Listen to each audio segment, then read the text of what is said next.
then you're replaceable by anybody else who has that job title. So you have to think about what your unique ingredient is. What is it that you deliver that nobody else delivers? And then the third area is relevance. You need to know who needs to know you so you can reach your goals, and you need to make sure that you're relevant to them, that what you do and the way you do it is compelling, that they get excited about you. And so once you're clear about those three things, your authenticity, differentiation, and relevance, you can distill that down into your brand statement, your unique promise of value. Here is what I'm about, and this is what separates me from everyone else, and it's what's going to get everyone excited about who I am, okay? So you need to know that before you start building your brand on the web. Otherwise, all you have is a bunch of content on the web that may or may not be consistent with who you are in the real world. You can't do all of your branding introspectively, right? Asking yourself, who am I? What's important to me? What am I differentiated at? What am I great at? You also need to get feedback from people around you, because your brand is held in the hearts and minds of those who know you, right? What words would people use to describe you? What would they say are your greatest strengths? What words would they say differentiate you from everyone else they know, right? Does everyone here have a total handle on what their professional reputation is? Probably not. So here's what I'm going to do. I'm going to give you access to a tool which is called 360 Reach, and you will be able to understand your brand from the outside in. So here's what you're going to do. And I know some people already look a little scared. And it's actually scary but fun. If you have to go to this web address, bit.ly/360. Notice it's a capital N-E-W, capital N, small E-W, and you have to use the coupon code HACR13. If you don't use that coupon code, my company is going to charge you money. We love taking people's money, but we don't want to take yours, okay? So remember to use the coupon code, and you will get a username and password in the mail to 360 Reach. And here's what you're going to do. You're going to go into the tool, and you're going to put the email addresses of everyone from whom you want feedback about your brand. Friends, family, managers, employees, networking contacts, colleagues, a true 360. You can use your LinkedIn contacts, you can use your Facebook friends, and you can put email addresses in. And you're going to hit send. And when you do, they're going to get a form to fill out about you. Personality characteristics, strengths, weaknesses, a whole bunch of fun things. They're going to fill it out. They're going to hit send. You're going to get the data, but you'll have no idea who sent it. And what our system is going to do is it's going to consolidate and analyze all that data and present you with a 20-page report that says, here is your brand. I got to tell you, it's really cool. We've had almost 1 million people use it. It is the best thing my company has, which really bums me out, actually, because I want to be the best thing my company has, but it's not me. It's this product. You've heard about it. So the other thing that you're going to do is before you even add those email addresses in, you're going to complete a self-assessment and say, here's how I see me. And when you get your report, you will have a comparative analysis between how you see you and how the collective others see you. And you'll even be able to see how your friends and family see you versus your colleagues versus your managers and employees and so forth. And you'll be able to see if you have a consistent brand or a brand that's a little bit all over the place, okay? Super powerful tool. By the way, that coupon code expires at the end of May. So make sure you at least initiate it before the end of May. And remember the coupon code, or again, my company will ask you for money. Any questions about that? Yes? Is there a minimum requirement of number of people filling out to provide a good amount of data? Excellent question. You have to have at least 10 responses for the reporting feature to work, and I recommend 15 to 20 so that you can really rely on the data, because you have so many different categories of people you're polling. So if you sent it out to 30 to 45 people, and everyone says, oh, that's a lot of people, but it's really not. If you start thinking about friends and family and colleagues and former colleagues, you can easily come up with a number like that. Other questions? Yes? Does it provide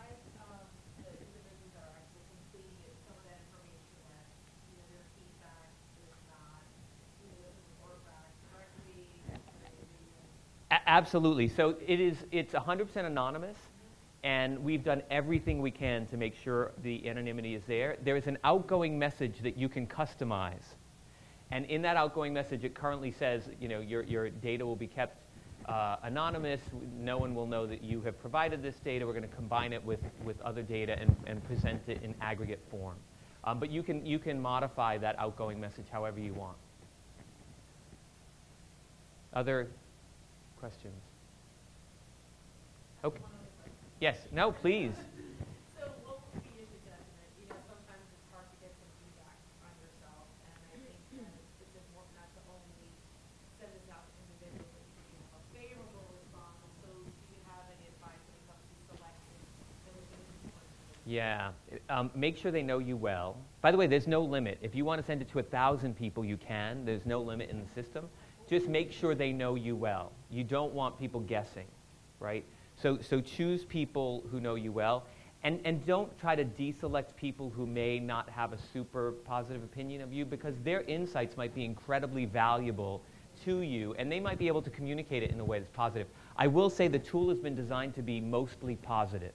So the attributes, the personality characteristics they select among are all positive.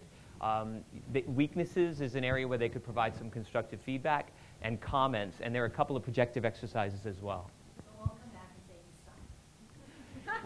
and say you suck. It usually does not. However, but here's a really important point.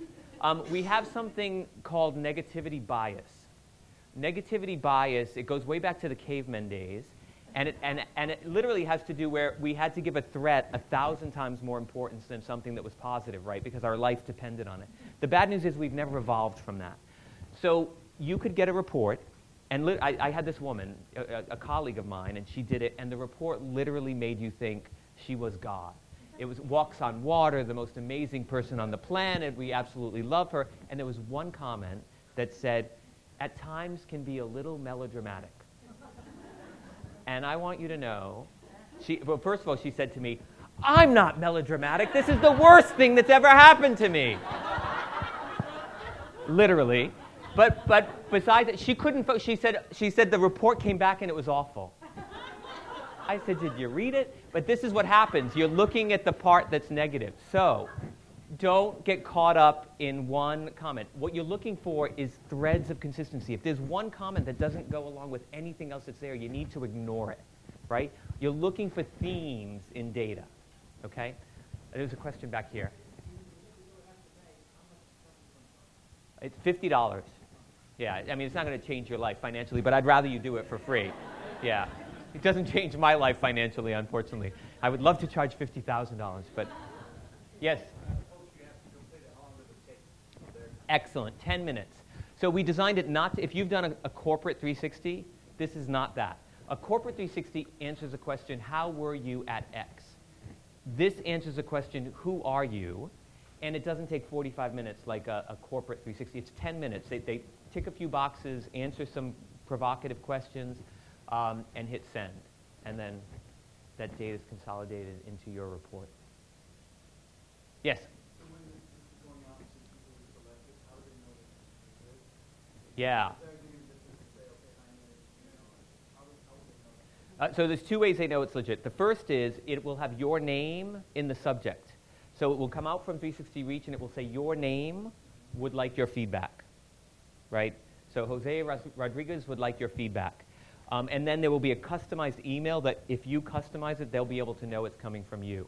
The third thing that you can do, and this will really increase your response rate, is send an email in advance. Say you are going to be receiving an email from 360 Reach. It is not spam. This is part of, you know, this crazy guy came and talked to us the other day and said we should do this, and so I'm embarking on this personal branding journey. Okay? All right. Are we good? All right. I promise you it will give you some data that you will be able to use when building your brand on the web. So the question is, if you don't show up in Google, do you exist? And the answer, sadly, today is no. Right? How many of you have ever Googled yourselves? You know what it's called? Ego surfing. Ego surfing. How many of you have ever Googled someone else? Okay. How many of you have Googled someone? Yeah, stalking. I love that. How many of you have Googled someone at your company? All right. So follow the logic. If you are Googling others, then people are Googling you. And the question is, what do they learn about you? What opinions do they form based on what Google reveals? This is the new reference check. It's how we learn about people, and it's only going to increase in popularity. Everything is moving this way. So if you can build a stellar online profile that reflects who you are in the real world, you're going to have a huge advantage over everyone else. And so that's my goal, is that you will be the best online branded people on the planet. And here's what we're going to do. We're going to take you through what happens when somebody Googles you.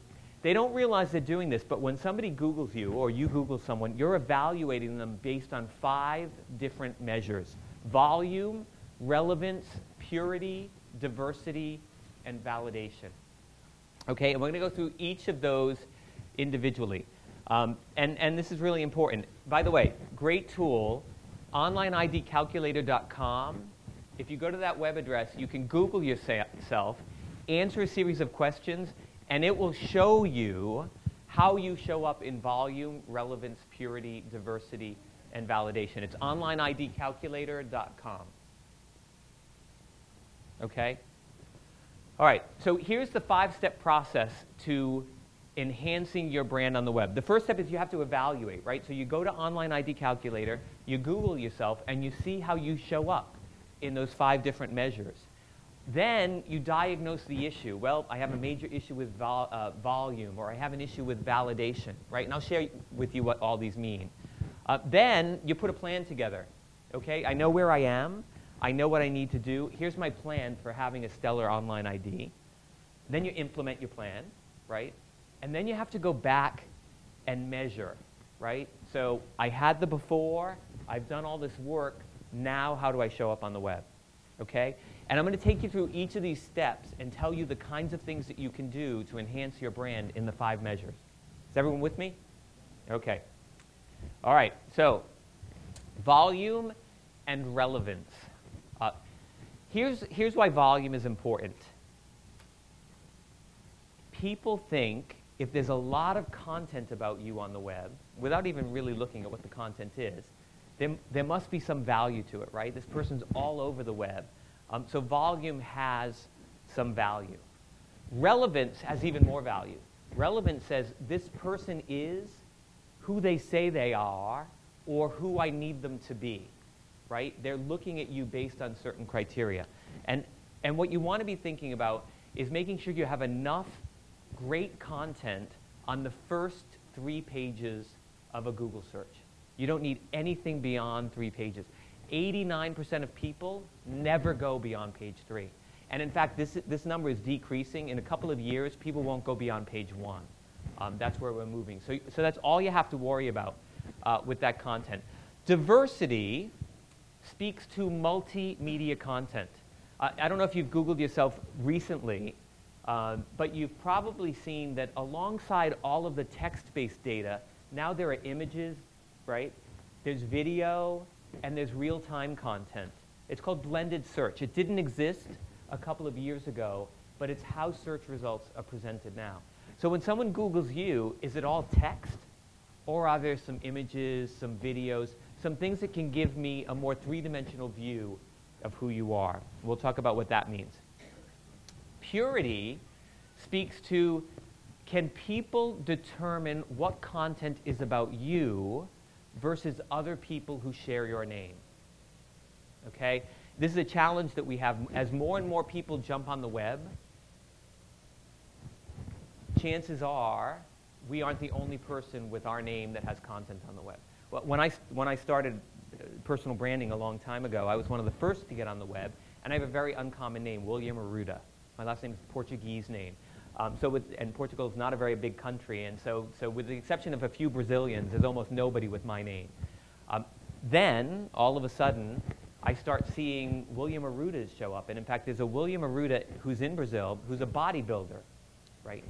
And literally, when you Google William Arruda, you have scrawny me, and then you have this guy like this all the time. And I'm always concerned that I'm going to show up at an event, and everyone's like, oh, we're going to get to see William Arruda. And this is what you get, right? So it's become harder and harder for me. I have to make sure that my content shows up separately from the other William. Validation. We're going to talk a lot about validation. This is the fifth measure. It's new. It's new. This is, do other people back up what that person says about themselves? How many of you use Yelp or TripAdvisor or Zagat's or any of those things to decide on restaurants or hotels? Okay, that is coming to people, where we will be evaluated by others and people make decisions about us based on other people's opinions. It's not even that new. It was new a year ago, and now it's really moving forward. So making sure you get other people to sing your praises and to speak about the things that they think are great in you is critical, okay? So after you Google yourself and you look at the online ID calculator, you're going to decide, okay, do I need to increase volume? I need to increase relevance, purity. I have some, other people with my name. I got to sort out purity. I have absolutely no validation, right? I have no multimedia. You're going to determine what the diagnosis is, and then you're going to start to create content. You're going to plan some content that you're going to be able to use to enhance your online ID. Okay? The first piece, and this is the most important tool you have for the web, is your branded bio. What's a branded bio? Your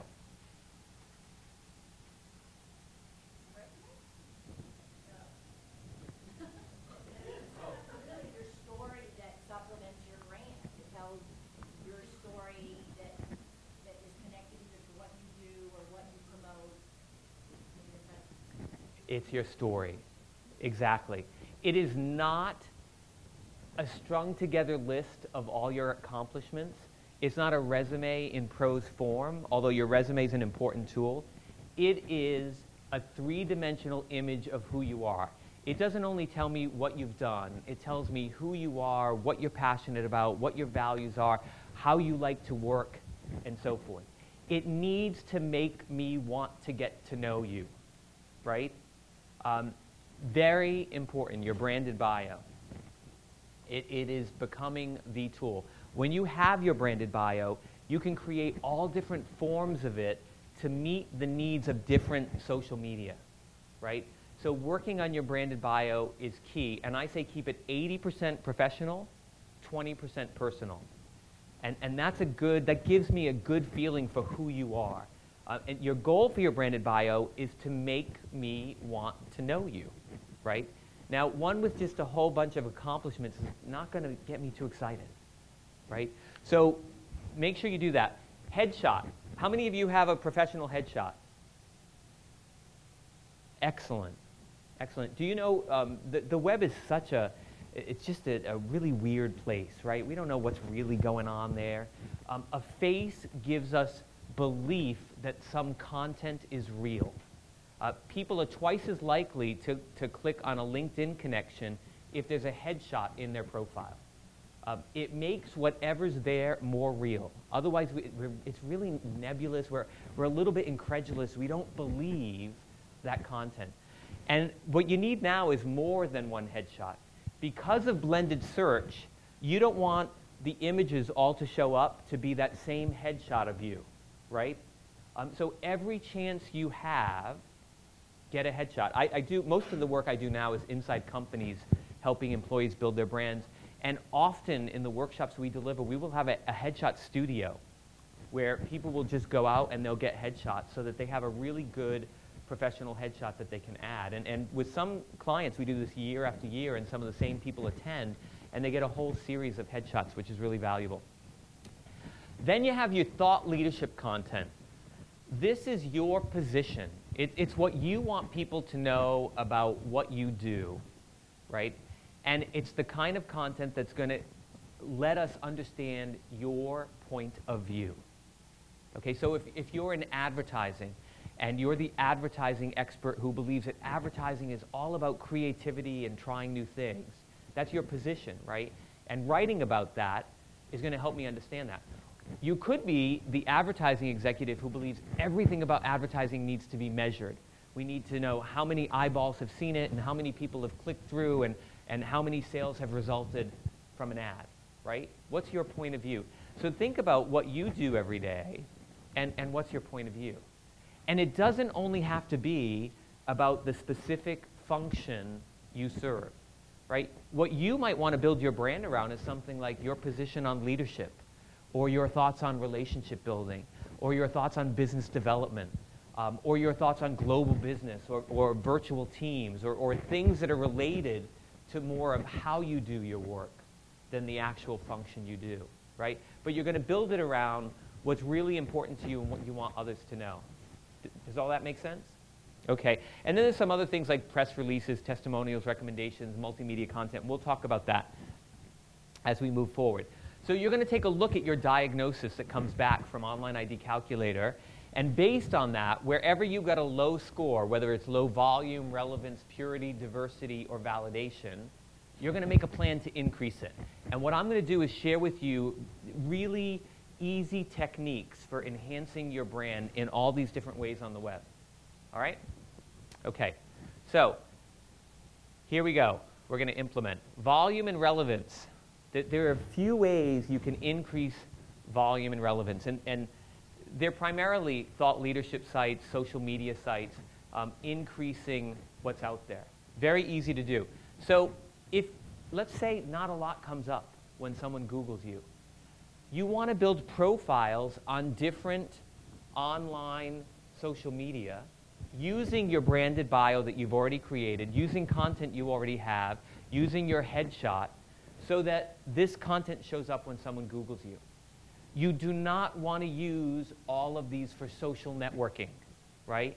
Choose one for social networking, but to increase the volume so that there's a lot of content about you, this is what you want to do. And you want to vary your branded bio, right? You don't want to take it and rubber stamp it and stick it on 7 sites and have it look exactly the same. You want to make it relevant for that site. Now, what's great is that most sites have different requirements for how many characters can be in there and how you position yourself. So they're already helping you to make it be a little bit varied. Okay? There are millions of them. These are just some of the sites where you can have a presence. Okay. Thought leadership content. For any kind of content you create, white papers, articles, slides, you go deliver a presentation at your local professional association, take a PDF of those slides, and you can put them on SlideShare, right? That PDF and all the content that's in there becomes searchable and part of your thought leadership content. If you've written an article or a white paper, you can go to places like Squidoo and HubSpot and post that. It's a great way to take content you've already created for the real world and make it visible to a lot more people in the virtual world, right? And I bet you've all done some things that you've done nothing with. You've written articles or white papers or presentations that are sitting on a shelf somewhere, and you can go take those and repurpose them so that they create some visibility for you for the web. Now, by the way, here's one really, really important thing I should have said at the beginning. Don't do anything on the web until you know what the policies are at your company, okay? You don't want to have the best online profile in the world and get fired because of it, right?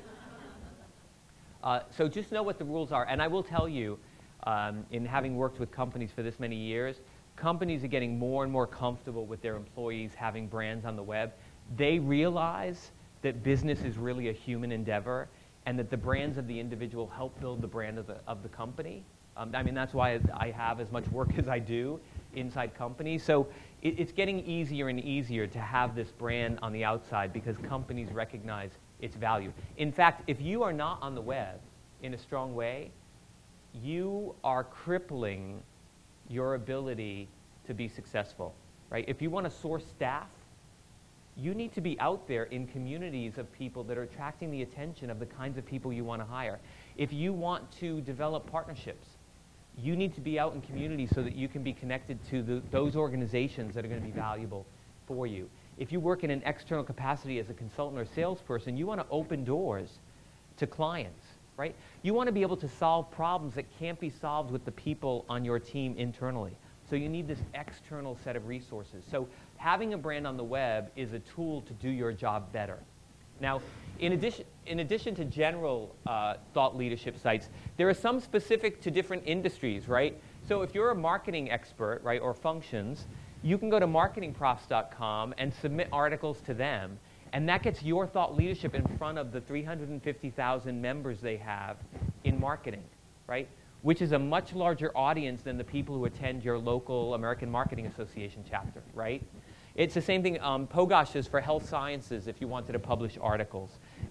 If you're a coach or in the kind of self-help field, self-growth will allow you to do that. So there are lots of things, I'm sure, regardless of your job function or industry, there are repositories for content for you.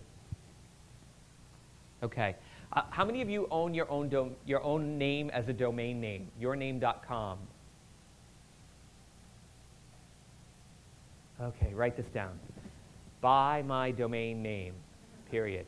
It is like buying beachfront property, right? You may not want to build the house yet, but you have the land for when you want to do it.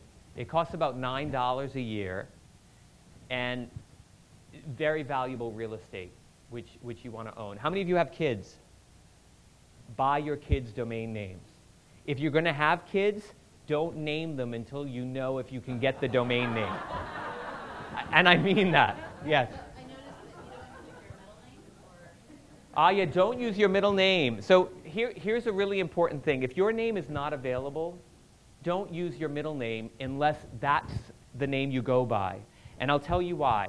When somebody Googles you, so if they Google William Arruda, right, Google is looking for William Arruda altogether. If I had William V. Arruda, my middle name is Vincent, Google thinks that that's not at all connected to William Arruda because it doesn't match, right? But if I had William Arruda something at the end, it would say, oh, part of that matches this search term. So don't use your middle initial if you don't use it in the real world. You want to put everything on the web the way you are in the real world. So if your name is Susan, don't be Sue or Susie or Suzanne or Suzette. You've got to be Susan. That's who you always are, right? People are going to search for you the way you present yourself in the real world. Okay. Really great to have your domain name. And here's what's great about it. You don't have to have your own website. You can point your domain name anywhere you want. So you can point it to your LinkedIn profile. You can point it to, I'm going to show you some really great tools in a minute. You can point it wherever you want. It's great, great, great to have. Okay. How many of you have heard of any of these tools? About.me, Flavors.me, Zerply, Re.view, Visify? All right. This is the coolest set of tools that have come out in a long time. And you know why? They are your opportunity to build a website for free. Okay? And here's what they do. They all do it a little differently, but essentially, they allow you to take all the content that shows up on the web about you, your LinkedIn profile and your YouTube channel, and link them into one place. Oops, sorry about that. We'll go back to those. And many of them allow you to import your LinkedIn profile content. So you don't even have to type new content. So for example, in Visify, you just give it permission to go to your LinkedIn profile, and it will pull all the right sections from LinkedIn and create for you some content that you can then edit. So it's not only a great free website, it's easy to do. This helps you increase volume, and it helps you communicate what you want to communicate to others. And it helps link the content from different areas on the web. So if you have a LinkedIn profile, and you have a Facebook profile, and you have a Twitter account, and you have a YouTube channel, this is a way where they can all come together in one place. I'm a big fan of these kinds of tools. And they give you incredible capacity to customize. So you can choose colors and fonts and palettes. With Visify, you can choose what content shows up where. Really, really great tool. So when you buy your domain name, you can point it to your about.me/your name. Right? Whenever these new tools come out, if they're ones that you think someday you might want, you want to go in there and instantly reserve your vanity name so that you have flavors.me/your name, about.me/your name, so that it's easy for people to find you. Okay? All right, is everyone with me? We're all good? All right. So, purity. How many people have the challenge that when they Google themselves, a whole bunch of content from other people shows up? Yeah. It's just going to continue to be a challenge. Here's the good news. People are actually incredibly sophisticated searchers. When content shows up like that, they know it's probably not all the same person. So what do? They filter. They put a qualifier word in that they would associate with you to try to eliminate everything else. My question for you is, what's that qualifier word? Right? What are the words they're going to be using to try to find you? And when you know what that word or those words are, every single thing you post to the web needs to have those words in them. So for me, my words are personal branding. There is nothing that's ever been put on the web by me that doesn't have the words personal branding in it. So if someone Googles William Arruda, and there's the bodybuilder from Brazil, and there's a cop as well, and there's a teacher, right? They would put in personal branding, and all that content would be eliminated, and it would be just me. Okay? So you need to know what those keywords are. And once you're clear about it, you need to go back to any content you've created on the web and make sure that content's in there. Okay. You know, you can buy Google AdWords for your name, so that if somebody searches for your name, you will actually show up in the top space. And if somebody clicks on it, you would obviously have to pay for that, but it would be a very small amount of money for your name. So you could actually own your name as a Google AdWord if you had an issue where, so for example, if your name is James Taylor, right? There is 7,000 pages about the singer, and then you show up on page 7,001, right? But if you're James Taylor the carpenter, who wants to be known, you could buy your keyword, and there you'd show up in the #1 spot. Okay. Another great thing you can do is direct people to your content. How many of you have your own QR code? Okay. I'm not scaring you guys, am I? Things got really quiet, and I thought, uh-oh. Here's what's great about a QR code. Do you know all Android phones come with a QR code reader in them automatically, and there's free apps for all iPhones, right? And so if you have a QR code, what this code does is when you scan it, it directs you to content on the web. And so you can have a QR code that could send people to your LinkedIn profile or send them to your about.me page, and then you can put your QR code on any content that you have. You can have it on your business card, you could have it on folders, you could have it on different things that you leave behind with folks. You could use it in networking, right? When you're meeting people in networking, that way they have a way to go directly back to information about you. It's new. I think it's going to be big. They are having now companies that create wristbands with your own QR code, and you could be at a networking meeting and people can scan your QR code. There are people who have them as T-shirts that they wear. So something for you to think about. It's a great way to direct people to the exact content you want them to have. Yes?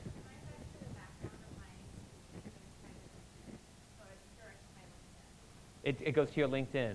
And how often do you use it? Tell us about your experience with it. Does it wow some people? They say, wow. It terrifies them. Yeah.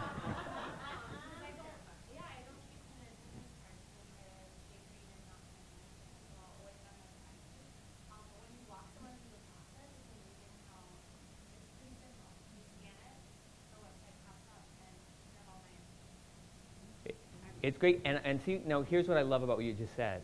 So part of your brand is that you're green, right? And so the reason you're doing that is to reduce paper, right? And you're already communicating a message because you're explaining that to someone when that happens, and they're learning about your brand. So I think that's a great story. And you're helping people. By the way, I call it Botox because for people, literally, when you're on these kinds of trends, people are like, wow, that's really new. And it really just keeps you really on the forefront of what's happening. So that's great. Okay. There's a company called Visibility with a Z. They're based in Soho in New York. They're a great company. And they help you actually with this whole if you wanted to really create QR codes. They work with some companies where every single person in the company gets a business card with a QR code. And it really helps to direct people so they can get a lot of great information about it. It's the future. How many of you have changed your setting in LinkedIn to have it be LinkedIn/in/your name? Okay, do this. So go into settings in your LinkedIn account, and there's a vanity URL that's been created for you. And it's currently something like LinkedIn/in/your name 12390591284229003, something like that. And you can go in and make it be this. This way, if you wanted to send people to your LinkedIn profile, it's really easy to do. There's a domain name right there with your name in it. Very easy to do. If you want to see where your name is available, like Facebook.com, About.me, there's a site called Knowem, Knowem, and you can put in your name, and it can tell you where your domain names or where your vanity URL is currently available. It's free. So, by the way, almost everything I think so far everything I'm showing you here is free, right? So, just the effort that you have to turn it into something good for you. Here's where I really want to spend some time is on multimedia, right? This is the diversity measure in online ID. This is your opportunity to stand out. Right now, most people are not doing this very well on the web. Most people's content is 100% text-based. So if you really want an opportunity to really be head and shoulders in front of others, this is your opportunity. It's multimedia. Okay, so let's talk about that. We talked about headshots a while ago, and it sounds like you have them. It's important to have multiple headshots and to have images of you that aren't headshots, right? Candid images. If you're delivering a presentation, get a photo done. If you're working with your team, have a photo. Get an account at Flickr or Picasa. Do you know Picasa is owned by Google, right? It seems that anything Google owns somehow ends up really high in search rankings. Have you noticed that? Google owns YouTube. All of a sudden, there's YouTube content on page 1. So pretty good idea to follow whatever Google buys and somehow connect yourself with it, because it's a good model. So you want to have enough images of you on the web that they're not only communicating your brand from your branded headshot, right, but they show you doing whatever it is that you do. Really, really valuable, right? So Picasa or Flickr are great options. Twitter, how many of you have a Twitter account? Great, great. So Twitter, you have your 160-character profile, right, bio, which is 160 characters that come from your branded bio, right? Really hard to choose those exact words, the only words you can put in those 160 characters, but really valuable. I think the best way to use Twitter and Google+, for those of you who might be interested in that, is as a pointing device, right? So to point people to content. I just read this in the New York Times. Here's a link. I just wrote this article that's published at such and such a site. Here's a link, right? It's very easy to be able to take people and point them to that content. If you're interested in the press contacting you, Twitter is really valuable. The press because they want to see who the latest experts are on certain topics. They go to Twitter and they'll type in keywords and see who is tweeting currently about certain content, and they will often use them as their sources. So this is the new way journalists are sourcing people. If that's really important to you, that you build your brand with the media, then be regular with your Twitter account. Yes? Well, there's, I don't know if you want to mention Hootsuite. it was very overwhelming when I started posting in all these profiles. So with Hootsuite, we posted one button, sending it to one update across whatever you want to do, like LinkedIn group, Google Plus, Twitter, Facebook. So it's very easy to pass, and you can automate it. So you can post automatically through the day. You can have it to upload the story.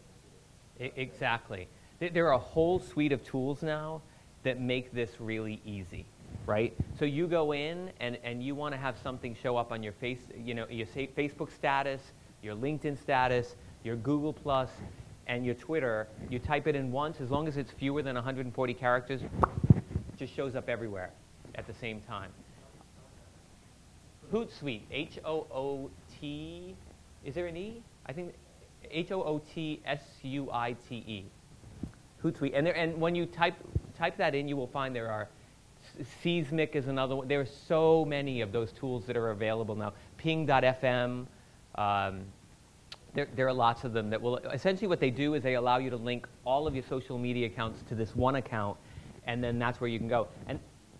And the other great point, what's your name? Manuel. The other great point Manuel brings up is, if you're the kind of person who doesn't want to go in and post every day, you can put all of your stuff in there for a whole month and just tell it when you want it to go out. As long as it's not perishable content, you have a whole month's worth of tweets and updates and statuses all happening. Yes? A question about clout. Clout. Talk about that afterwards. I'm not, but I'm happy to talk about clout. What's your question? My question is, how relevant is that? I know that in social media, sometimes I get an alert, oh, your clout is fine. Your clout score has increased, yes. Yeah. Here's my thing about clout. I want to like clout, and I like it more than I did. Before, clout only measured Twitter, right? And it just measured kind of how you were in Twitter, or you were an influencer, or and now it's combining more multimedia to come up with a score for you. I think it has potential in the future, and I think people might look at someone's clout score. I don't think it's there yet, but I do think, I mean, I pay attention to mine, but I don't pay a huge amount of attention to it. Yeah, clout, K-L-O-U-T is clout, if you wanted to check that out. Okay. Video. And this is your opportunity. How many of you have video on the web? Great. That's incredible. That's way more than a typical crowd I talk to.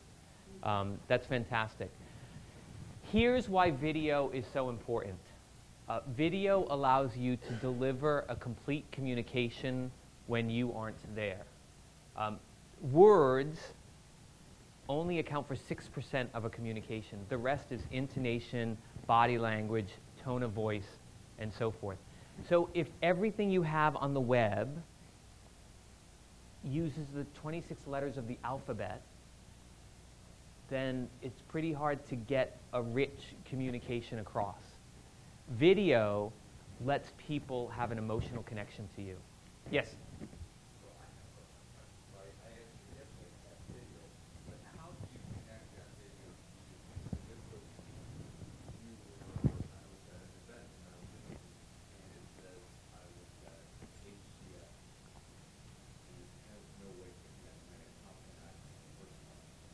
So two options. One is get the video from them and post it to your own YouTube account, and then in the meta tags and in the description put your name, right?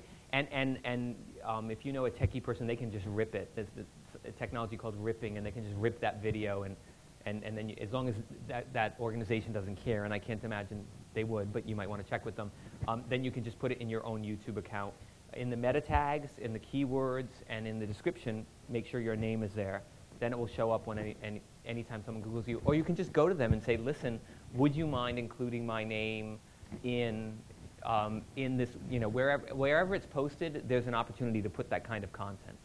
So whether it's Vimeo or Vidler or Blip or wherever, or YouTube. So you'll be able to put that in there. Yeah, make sure it's in there. What are your thoughts on podcasting? I love podcasting.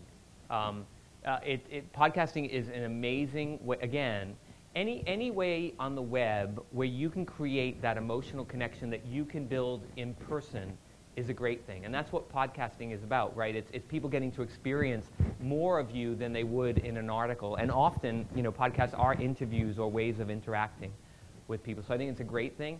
And now that they're so easy to get, you can put them up in the iTunes store and they're easy to download.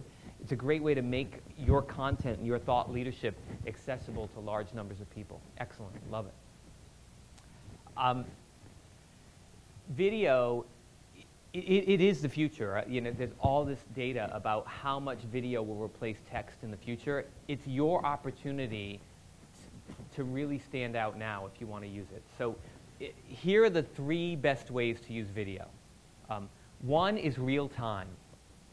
So whether it's doing a Google Plus Hangout or a Skype call or using your company's WebEx or whatever tools you use, having video meetings instead of conference calls is an amazing way of connecting with colleagues. And for those of us, and it's becoming more and more, who are not co-located with all of the people we work with every day, this is your opportunity to see the people who are working with you. And here's the real benefit. No multitasking. Because, right, when you're on a teleconference, this is what we're doing, right? We're doing some mails, we're talking to people, we're on hold, right? When you're on video, you can't do it. It makes your meetings much more productive, not to mention the fact that it creates a much more cohesive team. So the first one is real time. I love Google Plus Hangouts. You might want to try those because you can create circles. This is my team, this is my extended team, and you can just say we're going to do a hangout. We click on this circle and everyone gets invited. It's a very easy way to create these little video chats. And then, more complicated ones using I'm sure you have telepresence and all these great tools in your companies. Real time, number one. Second one, video bio, right? Think if a bio that's branded is impressive, think of what a video bio does when you're able to sit in front of the camera and say, hey, here's who I am, and here's what I'm really passionate about, and here's how I like to do my work. That gives people an incredible way to connect with you. So video bio, there's a company called Video Bio. They also happen to be in Soho in New York and pretty much everywhere in the world. And you can create a video bio with a producer who's in Toronto talking you through your video on the screen. And they'll say, no, sit back a little bit, do that line again, and create this incredible video. And here's what you can do with it. How many of you have noticed in the new version of LinkedIn, you can actually embed video? Yeah. They haven't upgraded all the profiles yet. I don't know why you would launch something and have only some of the profiles work and not the others, but it just doesn't make sense to me. But it means all you need is a link. So if you have a video on YouTube, you pop that link and you can do it in your summary and in your experience. So you can have multiple videos in your LinkedIn profile. Just think about how much more your LinkedIn profile is going to stand out from everyone else's, right, by embedding video. So it's a great thing to do with your video bio. And with video bio, I talk about thought leadership pieces, right? So let's say you're not comfortable talking about you in a bio, but you want to talk about what you do and how you do it. This is what I think about building relationships. We need three elements, and whatever that is, and then you can pop that in there. You had a question?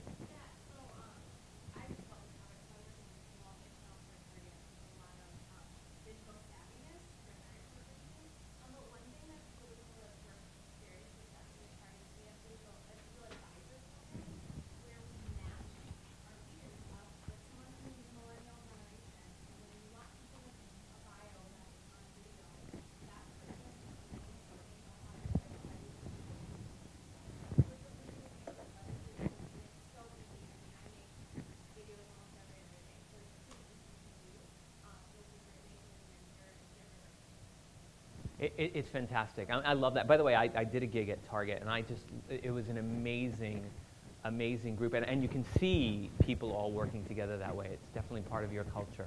Yeah, it's a great way, if you want to reach out to your millennials to figure out how to do some of this, it's a great way to bond with, there's a woman named Gina Rudin who wrote a book called Practical Genius, right? And in the book she calls millennials fat brains because I guess up until you're 20-some years old, your brain is the fattest it can be. And she says connect with a fat brain, that's her message. So it's a great way to be thinking about video. The third way I would use video, right? So the first is real time. The second is your video bio or thought leadership piece. The third one is when you want to get something noticed. You want it to stand out from everything else. So let's say you have a proposal for your manager, right? And you could write a report and attach it to an email and send it to them. But what if you were able to create a video and get them really excited? Or you just took a PowerPoint and you recorded audio to the PowerPoint talking your manager through something. Wouldn't that stand out in a sea of 10,000 emails, right? So if you want something to stand out, let's say you have a new client and you just had your first meeting with them. Sending them a thank you video email saying, hey, it was so great meeting you. I just want to thank you for your time and recap, these are the 3 things we talked about. Wouldn't that make your client think, wow, there's something different about this? So if not only for you to stand out, it's for your ideas to stand out as well. Yes? Also, you can take advantage of becoming a partner of Nashimba, the National Society of Hispanic MBAs. We launched Nashimba TV, and we'll interview you. So you have a video in Nashimba TV, and then we promote that video to our 23,000 members. Wow. And do people have access to that video as well to use? How many people are members of Nashimba? Okay, the rest of you connect with this gentleman before you leave. Just that service alone would make you want to, and it's a great organization. I've spoken often at Nashimba as well. So, have I said enough about video yet? I don't think so, because it really is, it is your opportunity. Now, here's what a lot of people say is, I'm not comfortable, I'm great in person, but I'm not comfortable on video. You will get comfortable on video the more you do it. Right? It's desensitization. The more you get comfortable talking to that camera, the less you're going to even think you're doing it. It really does become easy. Okay. And here's why video is so good. You have a million places you can post it, you can share it, you can embed it into emails, you can embed it into your profiles on the web. How many of you have a YouTube channel?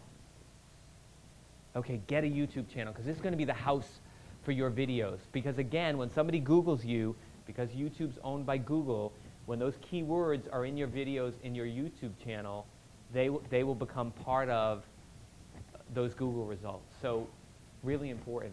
Yes? Yeah, a quick comment on video. I know it's very obvious, but watch what you have behind you when you're doing it. So sometimes I get video and I'm like, is that a cat moving in the background? Or the office is really messy in the background. It says a lot about you if you have a bunch of, junk behind. Absolutely. It's not only you, right? Your surroundings speak about your brand. There's this guy on the web, and I'm not even going to say his name, but he fancies himself a personal branding expert.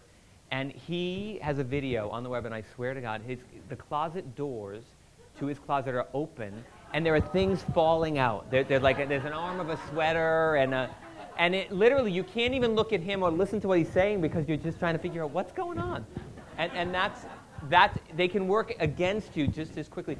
But once you get used to it, by the way, I predict that homes will be built with areas that are video friendly, right? Where you can sit in front of your camera and it's got the right wall behind it and it's got the right kind of lighting so you don't have to, this will happen because that is how we will all communicate. But if you're not dead, if you're 200 dead, it's very easy to create proper lighting and other considerations for following the light. Make sure that you're not, that the light is not from above, that it's hitting at you. And if you can, try to sandwich yourself between 2 lights, one from the back, so you can see perspective, one from the front. This is if you want to do something on the street, or if you're listening on the street, that's what we do, and you will Yeah, you gotta, exactly, you gotta pay for the Photox, yeah. Okay. Yeah. No, literally, you will get used to video. I promise you. You will really start to like it. Let's talk about validation. And I know, when I put these things together, I have 7 million things I want to talk about. And I have to distill it down, unfortunately. Validation is really important. How many people have noticed endorsements in LinkedIn? Yeah. Here's what that's about, is more and more people are making decisions about us based on the opinions of others. That is just, it's the same way. Have you heard of Angie's List? Yeah. Lawyers.com, right? RateMyProfessors.com.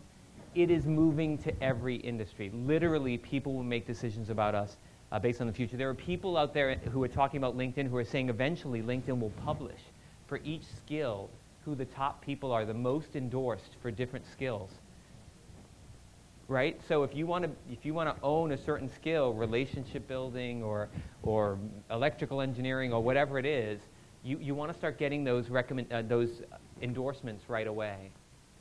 Really important. This is in branding. It's great to tell people how great you are. It's better for other people to tell people how great you are. Right? Yes. What's going on right now with LinkedIn and skills recommendations? How valid are those? Because I'm getting recommendations from people I've never really met. I know. And this is part. No, I know. It's part of the challenge, right? So it is going to become important.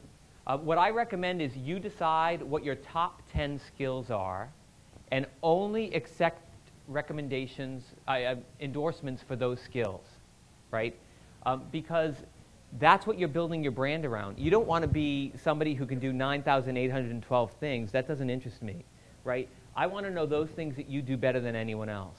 So you can get them, and you can just delete them. You can remove. I used to work in advertising, right? And I constantly get endorsed for advertising. I'm doing personal branding. I'm doing human branding. I'm working with companies, right? I don't want people to think I'm doing advertising. So I constantly have to deselect that. So decide what your 10 skills are, and then accept those endorsements and not the others. That helps you really position yourself. By the way, get your keywords, whatever you want to be known for, in your summary and in every area of your experience. This is how LinkedIn works. When somebody searches on a keyword to try to find you, it looks for where those keywords show up in multiple places in other profiles, and then it ranks those people based on how closely they're connected to you, right? So this is my advice to you when it comes to LinkedIn. Be promiscuous. Not cheap, but promiscuous. Accept every LinkedIn invitation and go out there and pursue every connection. It's really important. And the reason is, you could be the ideal person that somebody's looking for to solve a problem. They want you to be on a board somewhere, right? But because you're not connected to someone they're connected to, when they search in LinkedIn, you don't show up in the results, even though you're the perfect person. So you're recommending accepting Everybody. If you don't like, What if you don't like them? The people that they're connected to are adding value to your life. So I didn't say you have to answer emails that come from them. All you're doing is and by the way, you can deconnect. You can remove a connection, and you can remove an endorsement you provide. You can remove a recommendation you provide. So it's all undoable. I was only going to ask you relative to that, the kind of client for me, I find that I don't accept a lot of folks who are just wanting to get into my database and see who else I know.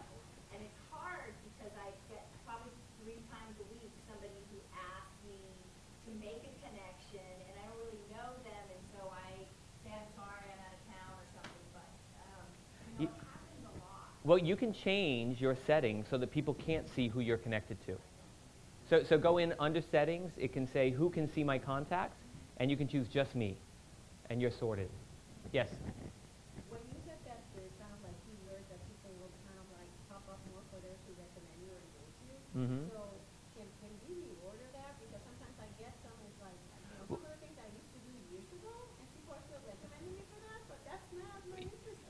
Yeah, so the only way you can reorder it is, so the way they're positioned is by quantity of endorsement, right? So the way to reorder them is to completely eliminate that keyword that you don't want, and all the endorsements will go away, and it will move the other things up. But you can't just reorganize them the way you want. However, how many of you knew that you can reorganize your LinkedIn content however you want? You can have your experience be ahead of your summary. You can have your endorsements be on the top. They're all movable little elements. So you just go into your settings, into profile, under edit, and then you just click on one box of content, whatever that, and just drag it and drop it. Yes? Going back to the, sorry? Promiscuous. You're really focused on promiscuity today, aren't you? 50 pounds ago. No, in terms of making it easier to link up, one of my frustrations has been, I see an excellent professional, or licensed expert, but when you go to, or they're even recommended, but they have you want to know their email first. Yes. Yeah, and so in that case, you can't connect with them. But here's where you can connect. Whatever groups you join, and I recommend that you join groups for your thought leadership area, the company you work for, your alumni schools, your alumni companies that you've worked for, the social and philanthropical things that you're associated with, the things that you're passionate about, and your local city kind of things. And then once you're a member of that group, you have the rights to go in and link to every single member of those groups. You know, I see that we're both members of such and such a group, would love to add you to my network. And when you join these groups, introduce yourself with your branded bio, your little elevator pitch to say, hey, I'm just joining this group, I'm really passionate about gardening, and you know, want to, you know, have been hovering around a little bit, would love to be able to connect with people on, you know, bonsai trees, or whatever your thing is, right? I mean, be real. I'm not saying make this up, right? Join the groups that you really want to be part of. That's authenticity part of branding. Okay, how are we doing? Right, this guy's, he's on top of me to make sure I stay on top. Anyway, the credibility piece, it's happening. It's going to become more and more important. So manage your endorsements now. Get recommendations, testimonials for the work that you do. Make sure this stuff is publicly available. It helps to validate what you say about yourself. Okay. How many of you have a Google alert for your name? Okay, alerts.google.com. Let's just move to that. Or google.com.alerts, and alerts.google.com works as well. You should have a Google alert for your name. Then anytime your name shows up on the web, you will be notified by Google. When you do it, really, really important. Open quote, first name, space, last name, close quote. If you don't put the quotes, you'll get every time your first name shows up and every time your last name shows up, right? So I would get all the Williams. And with Prince William, you can imagine how many, right? So you want only when it's William Arruda, for me, and obviously for every way you use your name. And you said no space? Just like, no, with a space. Just as somebody would type it in when they're looking for you. Okay. So then it's time to measure, and here's the great thing. You go back to Online ID Calculator, you Google yourself again, and you answer the questions, and you will see what you've done to impact your volume, relevance, purity, diversity, and validation. And I've worked with so many clients. In fact, my companies hire me to help their employees build their brands on the web, right? And so many of them have incredible stories to tell about how they've enhanced their web, and all these opportunities come to them to help them do their job better, right? By the way, sleuthing in LinkedIn, really good tool. You want to source some staff from your competitors? Go into your settings, right? Change it to say, I don't want anyone to see when I visit their profile. Make sure you put that to anonymous. And then go check out your competitors. A great way to source staff when you're looking for it and nobody really knows you're doing it. You're not leaving any fingerprints. So, in fact, the job announcement will soon be dead. Everyone will be using their real and virtual networks to source staff. There will be no no more jobs announced. This is how we will find people through our networks. We'll post to a group saying, hey, I'm looking for a new product researcher and they will help you find that person. That's kind of the future of that. Yes?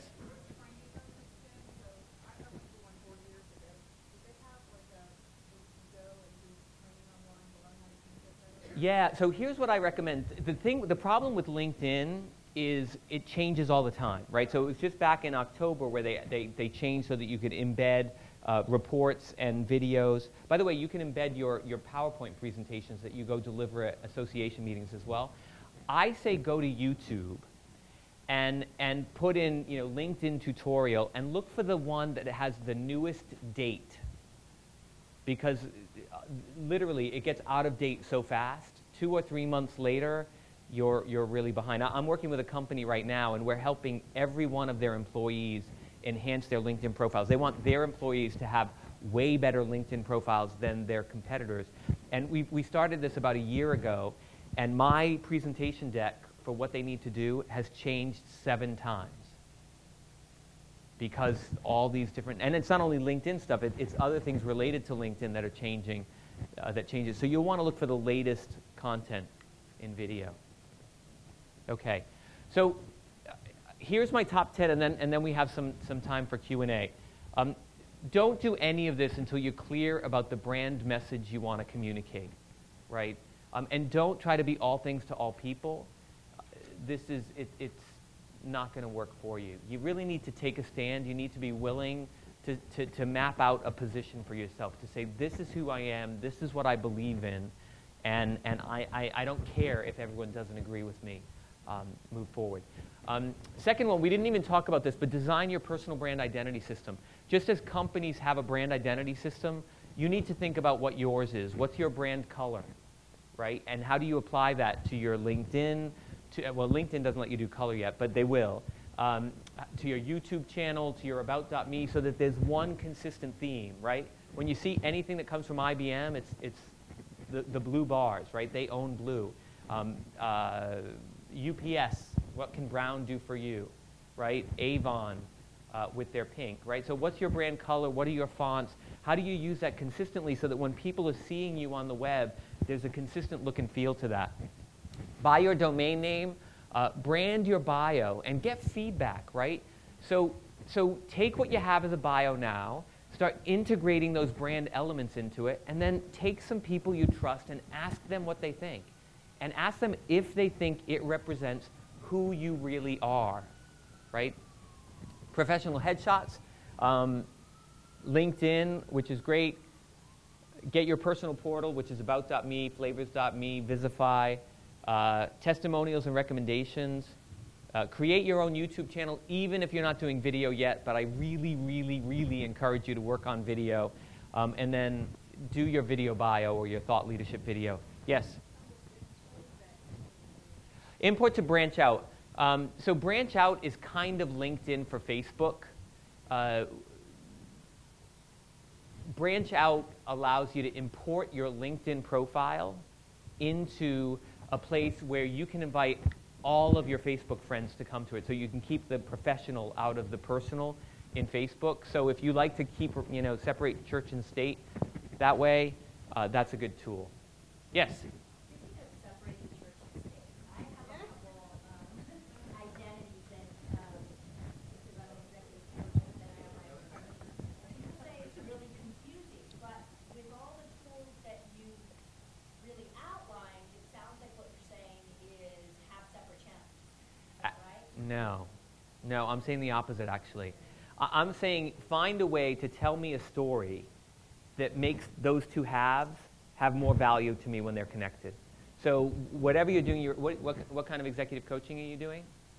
Latina focus, And then what's the other work that you're doing? public relations. Tell me a story that connects them, right? You know, when you're doing your public, I imagine you're using your coaching skills to make something happen, right? So here's the thing. I have a new book out, and we have a whole chapter about the work you and the life you. This is an old way of thinking. Ask a millennial if there's a work them and a life them. No. And really, frankly, there shouldn't be for us. Back in Mad Men, how many people watch Mad Men? Oh, good for you. I love Mad Men.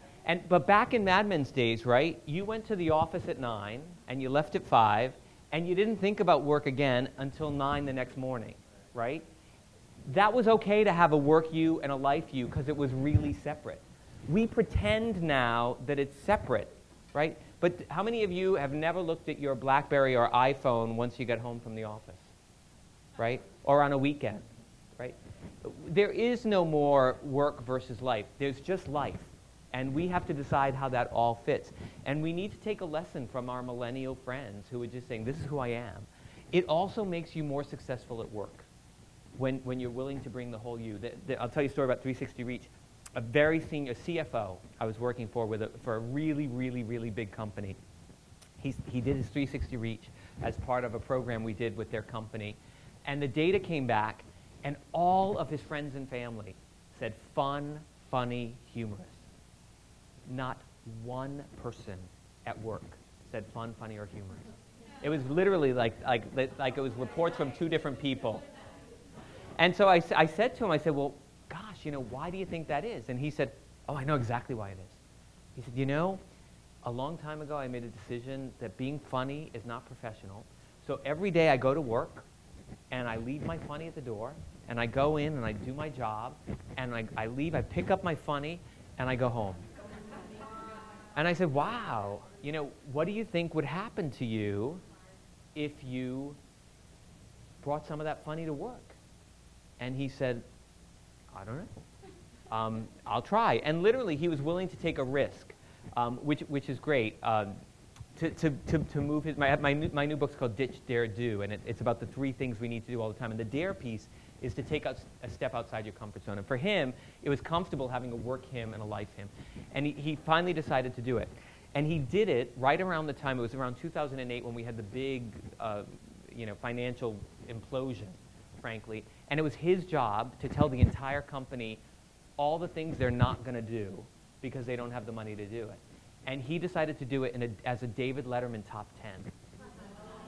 And it's yellow is the new black, no more town cars, we're riding in taxis now, kind of thing. And literally, it just softened the blow, and people really started to connect with him. And he said the biggest change was, and I'll never forget this, he said, people come in my office now even if they don't have a meeting with me, right? Like all of a sudden, he's building relationships with people after all these years. So really, you know what, sure, we're a little different at home than we are at the office, but the more we can be who we really are, the more fulfilled we're going to be, the more engaged we're going to be, the more attractive we're going to be to those around us, and the more value we're going to deliver to work. So there's just the you. But it's your job to come up with a narrative that tells me why the you has these 2 seemingly disparate things going on. Yes?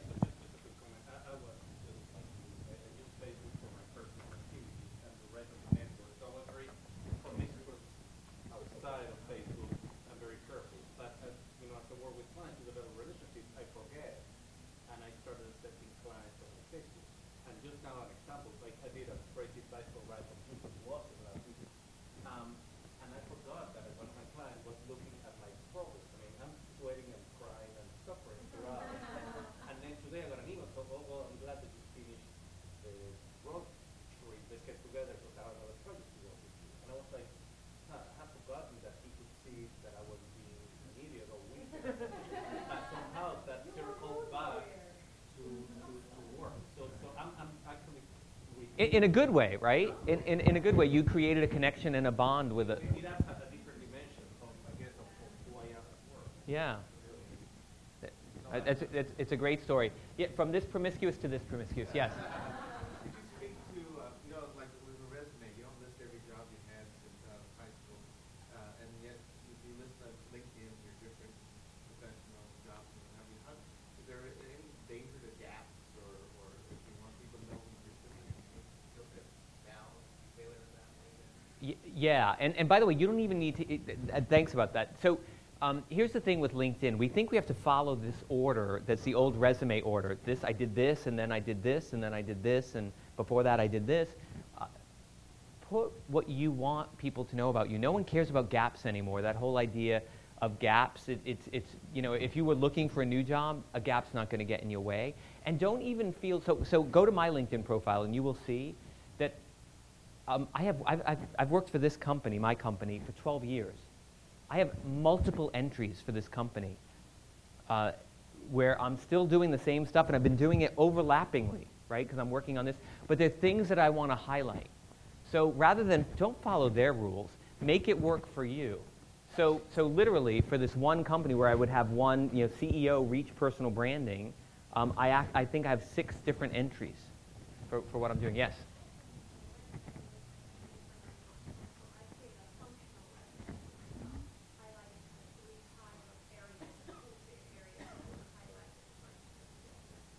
Exactly, and so functional means it's not chronological, right? It's I've used these skills in all these different time frames, but that's what you want people to know about you. That's a great approach. Yes? The majority of us in this room are Hispanic, and I want to build on the guy who's funny at home but not at work. I talk to a lot of Latinos who at home, they're Latino and with Espanol, and they're very proud of their heritage. But when they go to work, they're like, you know what, I don't want to be seen as a Latino, I'm seen as a token, so they like to make the Latino. Mm-hmm. Can you talk about that? What impact that might have on their brand or their performance? Yeah. Here's my, in my new book, we have a whole chapter called Flaunt Your Quirks. And not that this is necessarily a quirk, but the things that make you different from the group make you more valuable, right? And often it's the stuff that sometimes we're uncomfortable with it, right? We just want to fit in. We want to be just like everybody else, and I'm just sitting around the table like everybody else.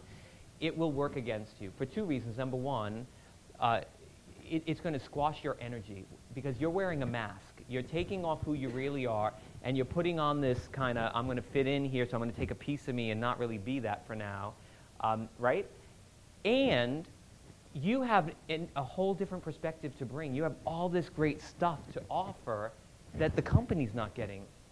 So you know, this is why companies are spending so much money on diversity, and it really kills me when some people don't get it. But here's the thing: innovation comes from creativity, right? Not from conformity. It comes from creativity. Creativity comes from diversity. And diversity, when I talk about diversity down to the level of the individual, each of you has a unique ingredient that's not available from anyone else. And when you don't put that ingredient into the work that you do, you are robbing the company of creativity to support innovation. If companies don't innovate, they're commodities, and commodities compete on price, right? So it's not permission, it's a mandate for you to bring what differentiates you from others to work. That's absolutely critical. And companies, more and more, they're starting to get it, right? And we see companies working really hard to build diversity because they absolutely need to. Get comfortable with bringing more of that. And I worked with this woman in high tech, SVP, very senior woman, in this incredibly kind of stiff environment, right? Blue suit, white shirt, red tie. You know, you don't make too many waves, whatever. And she, SVP, and she just made a commitment a long time ago that she just was who she was. And what her brand was all about was warmth and collaboration. Everything she did, she used to have these parties called chug and hug parties every Friday at outside her office, where her whole team was invited, because it really would upset her if her team didn't have an opportunity to connect. She had these calls called Chat with Pat for the business partners to be able to call in and vent and have their conversation. And when she would go to a meeting, like a big meeting where they're negotiating $zillion business partner things, she would go into the meeting and hug every single person around the table, and then go sit in her chair and deliver just an absolute on-target negotiation, because that's who she was. And she said at first it was really hard because nobody hugged anybody in this company, right? Let alone come with this distance. And she realized that that was her secret weapon. And when she gave herself permission to do it and to be proud of it, it really, I mean, she's senior vice president, and one of these things is not like the other. So, but it's having that courage to not conform. Yes? I'm loving this speech. I lead diversity and recruitment, and the work that you do has a strong applicability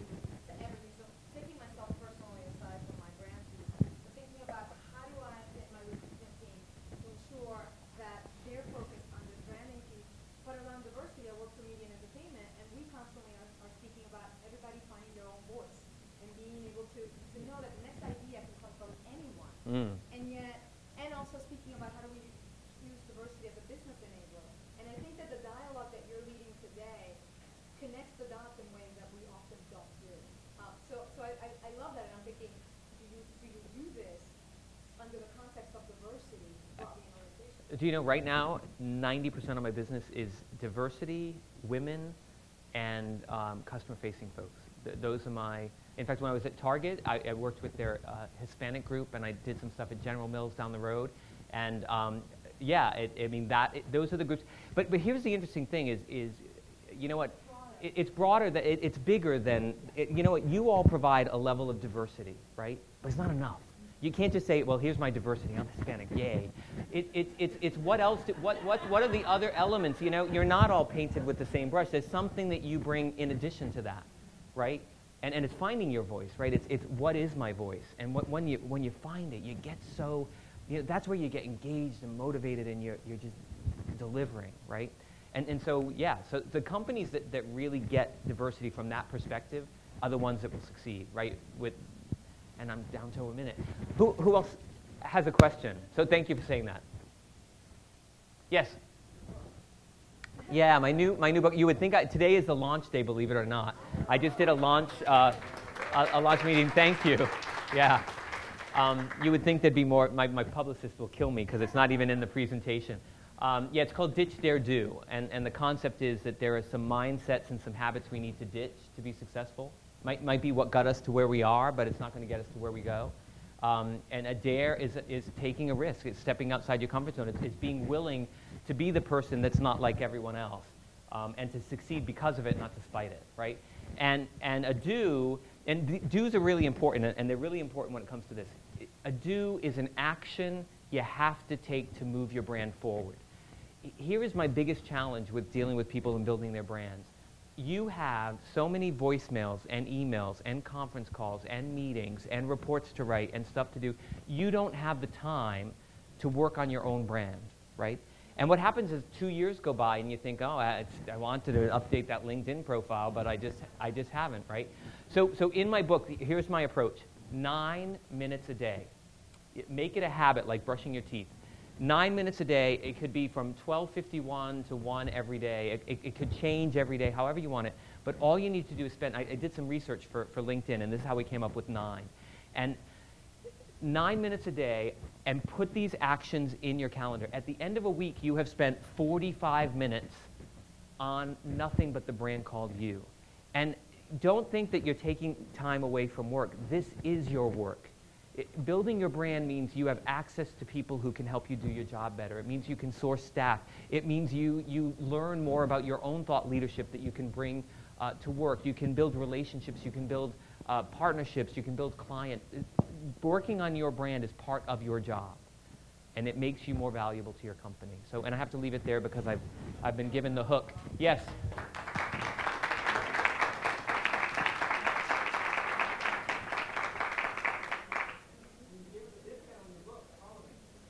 Absolutely, absolutely.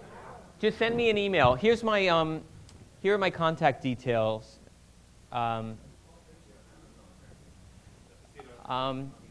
Is it? It's already been marked down. Did you ever? Yeah, no. Ouch! I've been marked down. Feel free to connect with me on LinkedIn. Reach out to me by email. You know, this group. I tell everyone. I've been doing this now for 4 years. I almost never have this. And, you know, I fly to one place and I meet with 1,000 people. I never hear from them again. And I go to the next place, and this has been the opposite. I am still connected with people from 4 years ago that I've talked to who send me emails, and we correspond. And so really, when I say that's my email address, feel free to use it and connect however you'd like.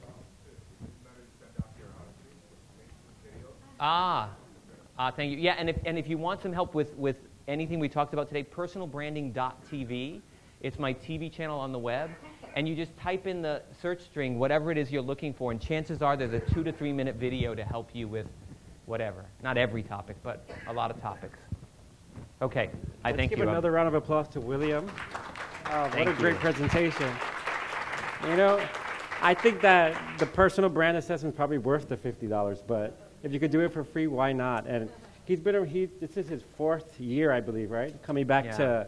to our programs, and he's been with, this is the first time at the Symposium, I This believe. is the first time with this So group, yeah. he's visited with our corporate directors, our corporate executives, and they all love him, and now you know why. So thank you, William. We're going to start the CEO Roundtable about 4:30, so we'll see you there. In Ballroom A. Great. Thanks a lot. Your bio totally lives up to your Ah. presentation.